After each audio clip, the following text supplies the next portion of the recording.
Madurai AIIMS மருத்துவமனை 2027ஆம் ஆண்டு பிப்ரவரி மாதத்தில் பயன்பாட்டிற்கு வரும் என்று ஆர்டிஐயில் தெரிவிக்கப்பட்டுள்ளது. தமிழ்நாட்டிற்கு 2015ஆம் ஆண்டு எய்ம்ஸ் மருத்துவமனை அறிவிக்கப்பட்டு மதுரை தோப்பூரில் 2018ஆம் ஆண்டில் இடம் தேர்வு செய்யப்பட்டது.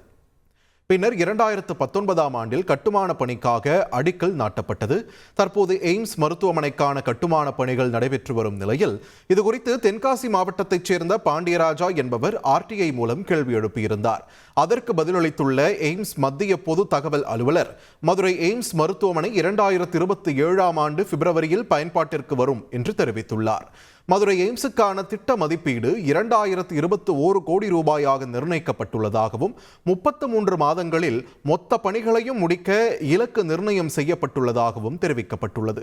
சுமார் 2.18 லட்சம் சதுர மீட்டர் பரப்பளவில் மருத்துவமனை கட்டடங்கள் கட்டப்பட உள்ளதாகவும் தற்போது திட்ட அலுவலகம் உள்ளிட்ட தற்காலிக கட்டடங்கள் அமைக்கப்பட்டு வருவதாகவும் ஆர்டிஐயில் தெரிவிக்கப்பட்டுள்ளது.